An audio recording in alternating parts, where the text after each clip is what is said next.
नमस्कार दोस्तों, स्वागत है आप सबका जीएस विथ लेंस पर। अभी हम लोग एम लक्ष्मीकांत सर की इंडियन पॉलिटी की किताब का 8th एडिशन को कवर कर रहे हैं और आज के सेशन में हम डिस्कस करने वाले हैं आर्टिकल 33, आर्टिकल 34 और आर्टिकल 35 को। तो चलिए शुरू करते हैं आज का सेशन और सबसे पहले जानते हैं आर्टिकल 33 के बारे में। तो देखिए, ये आर्टिकल एक इम्पोर्टेंट प्रोविज़न है जो आर्म्ड फोर्सेज और रिलेटेड फोर्सेज पर अप्लाई होता है। इस आर्टिकल का मेन फोकस है डिसिप्लिन, यूनिटी और ड्यूटी एफिशिएंसी को मेंटेन करना। इस आर्टिकल के अकॉर्डिंग पार्लियामेंट को ये पावर दी गई है कि वो कुछ स्पेसिफिक फोर्सेज के फंडामेंटल राइट्स को रेस्ट्रिक्ट या एबोलिश कर सकती है अगर नेशनल इंटरेस्ट और डिसिप्लिन की डिमांड हो। यहाँ पे दोस्तों इंपॉर्टेंट बात यह है कि ये आर्टिकल सिर्फ आर्मी तक लिमिटेड नहीं है। इसके अंडर आती है armed forces, paramilitary forces, police forces और इंटेलिजेंस एजेंसीज जैसे रो या आईबी। मतलब जो फोर्सेज नेशनल सिक्योरिटी से डायरेक्टली या इनडायरेक्टली जुड़ी है उन पर आर्टिकल 33 लागू होता है। अगर दोस्तों एम की बात करें तो इस आर्टिकल का एम क्लियर है। इसका मेन एम है डिसिप्लिन मेंटेन करना, कमांड स्ट्रक्चर को स्ट्रॉन्ग बनाना और ड्यूटी एफिशिएंसी इंश्योर करना। ये इसलिए क्योंकि अगर फोर्सेज के बीच इनडिसिप्लिन हो तो नेशनल सिक्योरिटी रिस्क में आ सकती है। हमारे देश में इस आर्टिकल के थ्रू पार्लियामेंट ने कई इंपॉर्टेंट एक्ट्स बनाए हैं जैसे army act 1950, navy act 1950, air force act 1950, police forces act 1966 और बीएसएफ एक्ट जैसे पैरामिलिट्री लॉज। ये लॉज बताते हैं कि कौन से राइट्स रेस्ट्रिक्ट होंगे और किस लिमिट तक। अब समझते हैं कि इस आर्टिकल के अंडर कौन कौन से फंडामेंटल राइट्स रेस्ट्रिक्ट होते हैं। तो इस आर्टिकल के अंडर मेनली 3 तरह के राइट्स रेस्ट्रिक्ट किए जा सकते हैं और वो 3 है freedom of speech and expression, right to form association या trade union and right to protest या डेमोन्स्ट्रेशन। नेक्स्ट पॉइंट है it applies to both combatants and non combatants. मतलब ये रेस्ट्रिक्शन सिर्फ फ्रंटलाइन सोल्जर्स पर नहीं बल्कि कॉम्बेटेंट्स और नॉन कॉम्बेटेंट्स दोनों पर अप्लाई होता है। मतलब क्लार्क, टेक्नीशियन या सपोर्ट स्टाफ भी इसके एम्बिट में आते हैं। यहाँ पे एक और इम्पोर्टेंट बात यह है कि कोर्ट मार्शियल मैटर्स में कई बार सुप्रीम कोर्ट या हाई कोर्ट का fundamental right enforcement jurisdiction limited हो सकता है। यानी हर military matter directly civil court में चैलेंज नहीं किया जा सकता। तो दोस्तों ये था आर्टिकल 33 का एक बेसिक अंडरस्टैंडिंग। तो चलिए अब चलते हैं नेक्स्ट आर्टिकल पे।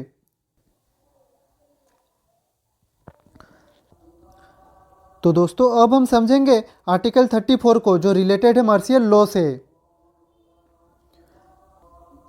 तो देखिए, जब किसी स्पेसिफिक एरिया में मार्शियल लॉ इम्पोज किया जाता है तब वहाँ नॉर्मल कॉन्स्टिट्यूशनल मशीनरी कुछ समय के लिए फंक्शन नहीं करती। इसका मेन ऑब्जेक्टिव होता है लॉ एंड ऑर्डर को रिस्टोर करना, ना कि परमानेंटली कॉन्स्टिट्यूशन को सस्पेंड करना।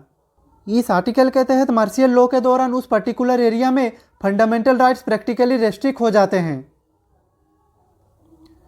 लेकिन इसका मतलब ये नहीं है कि फंडामेंटल राइट्स फॉर्मली सस्पेंड हो गए, बल्कि इस दौरान उनका इफेक्टिव एनफोर्समेंट रुक जाता है।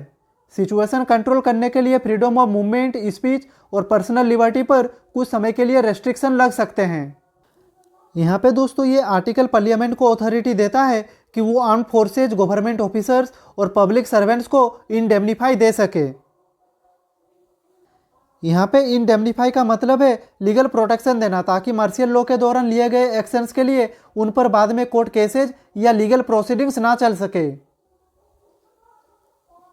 इस आर्टिकल के अंडर दोस्तों पार्लियामेंट सिर्फ ऑफिशियल्स को प्रोटेक्शन नहीं देती बल्कि मार्शियल लॉ के दौरान दी गई पनिशमेंट, ऑर्डर या एक्शंस को वैलिडेट भी कर सकती है। मतलब जो कार्रवाई उस इमरजेंसी फेज में हुई है उसे बाद में लीगल बैकिंग मिल जाती है। नेक्स्ट पॉइंट कहता है कि मार्शियल लॉ के टाइम कोर्ट्स का रोल लिमिटेड हो जाता है। आर्टिकल 34 के इफेक्ट से जुडिशियल रिव्यू का स्कोप कम हो जाता है और मार्शियल लॉ के दौरान लिए गए एक्शंस को इजीली चैलेंज नहीं किया जा सकता। यहाँ पे नेक्स्ट इंपॉर्टेंट पॉइंट यह है कि मार्शियल लॉ कॉन्स्टिट्यूशन में कहीं भी एक्सप्लिसिटली डिफाइंड नहीं है। आर्टिकल 34 सिर्फ उसके कॉन्सिक्वेंसेज को डील करता है, इसलिए कहा जाता है कि मार्शियल लॉ की पावर इम्प्लिसिट है, ना कि क्लियरली मेंशन्ड। नेक्स्ट पॉइंट कहता है कि मार्शियल लॉ तब लगाया जाता है जब सिचुएशन बहुत एक्सट्रीम हो, जैसे वॉर, आर्म्ड रेबेलियन या सीवियर इंटरनल डिसऑर्डर।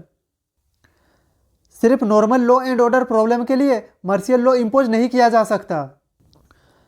नेक्स्ट है during this time military rules override civil laws temporarily, यानी मार्शियल लॉ के दौरान मिलिट्री अथॉरिटी सिविलियन एडमिनिस्ट्रेशन पर डोमिनेट करती है। इस समय military orders temporarily civil laws को ओवरराइड कर देते हैं जब तक सिचुएशन नॉर्मल ना हो जाए। जैसे मान लीजिए किसी स्टेट के एक एरिया में आर्म्ड रेबेलियन हो जाता है और सिविल एडमिनिस्ट्रेशन वहाँ पे कम्प्लीटली फेल हो जाती है। ऐसे सिचुएशन में वहाँ पे मार्शियल लॉ इम्पोज किया जाता है। वहाँ पे कर्फ्यू लगती है, मूवमेंट रेस्ट्रिक्ट होती है और कुछ लोगों को सिक्योरिटी रीजन से डिटेन करती है। बाद में पार्लियामेंट एक लॉ पास करती है जो इन एक्शंस को इंडेमनीफाई और वैलिडेट कर देती है। तो दोस्तों यहाँ पे हमने देखा आर्टिकल 34 इमरजेंसी के एक्सट्रीम फेज को हैंडल करने के लिए एक कॉन्स्टिट्यूशनल सपोर्ट सिस्टम है जहाँ ऑर्डर और सिक्योरिटी को इंडिविजुअल राइट से ज़्यादा प्रायोरिटी दी जाती है, लेकिन टेम्पोरारी बेसिस पर। तो ये था आर्टिकल 34 का एक फुल ब्रेकडाउन। तो चलिए अब चलते हैं नेक्स्ट स्लाइड पे। तो अब हम समझने वाले हैं मार्शियल लॉ और नेशनल इमरजेंसी के बीच के डिफरेंस को। यहाँ पे सबसे पहला डिफरेंस इफेक्ट का है। तो देखिए मार्शियल लॉ सिर्फ फंडामेंटल राइट को इफेक्ट करता है और वो भी उस स्पेसिफिक एरिया में, जबकि नेशनल इमरजेंसी में ना सिर्फ फंडामेंटल राइट बल्कि सेंटर स्टेट रिलेशन भी चेंज हो जाते हैं। इस समय सेंटर ज़्यादा पावरफुल हो जाता है। अब समझते हैं गवर्नमेंट एंड कोर्ट का स्टेटस। तो दोस्तों मार्शियल लॉ के केस में सिविल गवर्नमेंट और नॉर्मल कोर्ट का फंक्शनिंग सस्पेंड हो जाती है क्योंकि इस समय मिलिट्री कंट्रोल आ जाती है। लेकिन नेशनल इमरजेंसी के केस में ऐसा नहीं होता।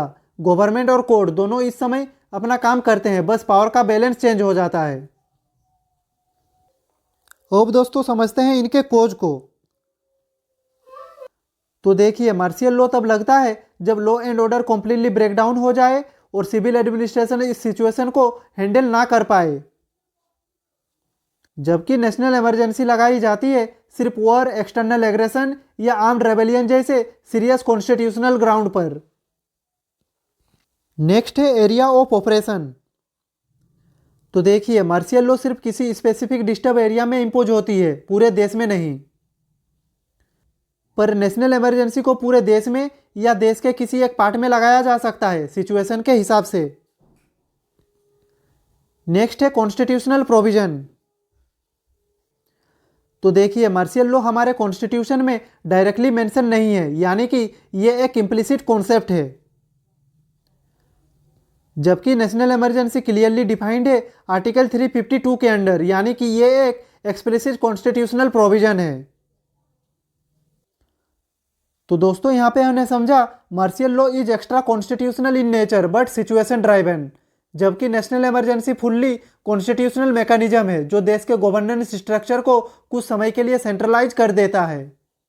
तो दोस्तों आशा करता हूँ अब आपको मार्शियल लॉ और नेशनल इमरजेंसी के बीच का डिफरेंस अच्छे से समझ आ गया होगा। तो चलिए अब चलते हैं नेक्स्ट स्लाइड पे।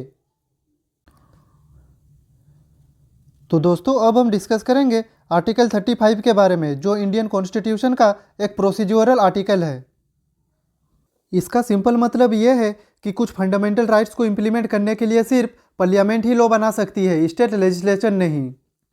ये आर्टिकल क्लियरली बोलता है कि सर्टेन मैटर्स पर लॉ बनाना सिर्फ पार्लियामेंट का काम है। इससे पूरे देश में एक जैसे रूल्स फॉलो होते हैं, अलग अलग स्टेट्स के अलग लॉज नहीं बनते। जैसे गवर्नमेंट जॉब के केस में रेसिडेंस या डोमिसाइल रिलेटेड रूल्स बनाने का पावर सिर्फ पार्लियामेंट के पास है। कोई भी स्टेट अपनी तरफ से ये डिसाइड नहीं कर सकती कि जॉब के लिए कौन लोकल होना चाहिए।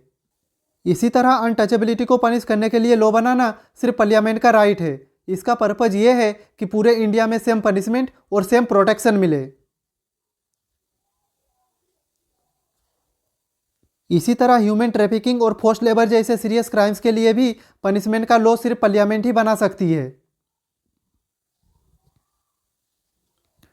इससे एक्सप्लॉयटेशन के अगेंस्ट स्ट्रॉन्ग और यूनिफॉर्म प्रोटेक्शन इंश्योर होता है। यानी कि इस आर्टिकल का मेन एम है इंडिया के हर स्टेट में एक जैसा लॉ लागू हो ताकि फंडामेंटल राइट्स की प्रोटेक्शन इक्वल रहे।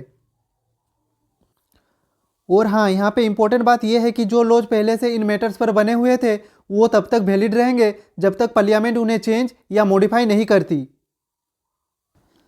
तो दोस्तों ये था आर्टिकल 35 का एक बेसिक अंडरस्टैंडिंग। तो चलिए चलते हैं नेक्स्ट स्लाइड पे। तो दोस्तों अब हम डिस्कस करेंगे राइट टू प्रॉपर्टी, जिसे आर्टिकल 300A में डिफाइन किया गया है। तो देखिए, पहले राइट टू प्रॉपर्टी एक फंडामेंटल राइट था, लेकिन अब ऐसा नहीं है। तो चलिए इसे स्टेप बाय स्टेप समझने की कोशिश करते हैं। यहाँ पे पहला पॉइंट है, it is removed from fundamental right by 44th constitutional amendment act 1978। यानी 44th कॉन्स्टिट्यूशनल अमेंडमेंट एक्ट 1978 के थ्रू राइट टू प्रॉपर्टी को फंडामेंटल राइट से हटा दिया गया। इसके बाद ये राइट पार्ट 3 से निकालकर कॉन्स्टिट्यूशन के अलग पार्ट में शिफ्ट किया गया। अब समझते हैं आज के टाइम पर इस राइट का नेचर क्या है। तो देखिए, आज के टाइम पर राइट टू प्रॉपर्टी एक कॉन्स्टिट्यूशनल लीगल राइट है, लेकिन फंडामेंटल राइट नहीं। इसका मतलब यह है कि यह राइट इंपॉर्टेंट है, पर फंडामेंटल राइट जैसा स्ट्रॉन्ग प्रोटेक्शन नहीं देता। ये आर्टिकल क्लियरली कहता है कि no person shall be deprived of property except by law. यानी किसी भी पर्सन को उसकी प्रॉपर्टी से तब तक डिप्राइव नहीं किया जा सकता जब तक लॉ के अथॉरिटी से ना हो। यानी बिना लॉ के कोई भी आपकी प्रॉपर्टी नहीं ले सकता। नेक्स्ट पॉइंट है, this article protects from executive action but not legislative action. यानी आर्टिकल 300A सिर्फ एग्जीक्यूटिव एक्शन से प्रोटेक्शन देता है, मतलब गवर्नमेंट के ऑफिसर्स या अथॉरिटीज अपनी मर्जी से प्रॉपर्टी नहीं ले सकते। लेकिन अगर पार्लियामेंट या लेजिस्लेचर प्रॉपर लॉ बना दे तो प्रॉपर्टी ली जा सकती है। अब सवाल आता है कि इसकी रिमेडी कहाँ मिलेगी। तो देखिए, क्योंकि राइट टू प्रॉपर्टी अब फंडामेंटल राइट नहीं है, इसलिए इसका केस आर्टिकल 32 के अंडर सुप्रीम कोर्ट में डायरेक्टली फाइल नहीं होता। इसके लिए आर्टिकल 226 के अंडर हाईकोर्ट जाना पड़ता है। अब दोस्तों समझते हैं इसके कुछ इंपॉर्टेंट एक्सेप्शंस। तो देखिए, कुछ स्पेशल केसेस में राइट टू प्रॉपर्टी का प्रोटेक्शन लिमिटेड हो जाता है, जैसे माइनॉरिटी इंस्टीट्यूशंस की प्रॉपर्टी, जिसे आर्टिकल 30 प्रोटेक्ट करता है, और लैंड सीलिंग लॉज के अंडर एक्वायर की गई लैंड, जो आर्टिकल 31A के प्रोटेक्शन में आती है। तो दोस्तों आज के सेशन में हमने डिस्कस किया आर्टिकल 33, आर्टिकल 34, आर्टिकल 35 और आर्टिकल 300A। तो आज के लिए बस इतना ही। नेक्स्ट वीडियो में हम इस चैप्टर को ख़त्म करेंगे। मिलते हैं नेक्स्ट वीडियो पे, तब तक के लिए खुश रहिए, स्वस्थ रहिए। जय हिंद, वंदे मातरम, भारत माता की जय।